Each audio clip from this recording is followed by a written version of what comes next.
Okay. This is an unusual instrument. This was made by the Standard Accordion Company of San Francisco. It looks much older. It's actually from like the early 30s. I guess the style there was like a little bit, San Francisco maybe was going for a bit more of a traditional instrument. What's really curious about this is what was a ergonomic keyboard, which actually makes a hell of a lot of sense for multiple reasons. And a problem on a lot of accordions is if you want a nice shallow key travel, if you have a long key, that means you actually don't get a lot of travel on this side. And that's okay because all the high notes are down here.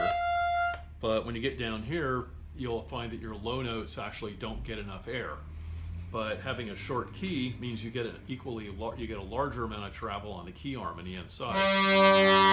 So you don't get distortion if you play loud. Sadly, it didn't really catch on. Didn't really, unlike the Hohner, which has like a fan keyboard, and Scandali also made one, this did not present like certain engineering problems of trying to disassemble the keyboard, which is on some of the Hohners a nightmare, since the feed rod that goes through and holds all these keys is actually curved. Very compact little instrument. It has not been restored or rebuilt, so it probably sounds a bit rough.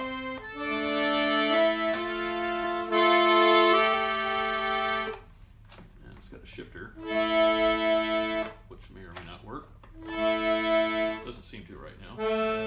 Keep in mind, I don't actually play the piano accordion, so I'm not going to be able to demonstrate any actual songs on this. I'm primarily a button accordion player.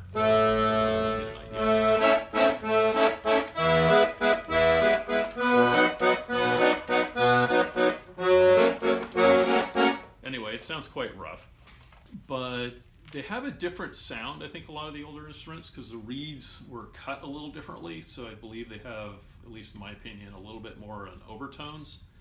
And so if you ever want like that old accordion sound, you kind of have to use old accordion reeds. Anyway, that's your introduction to a standard accordion made in San Francisco.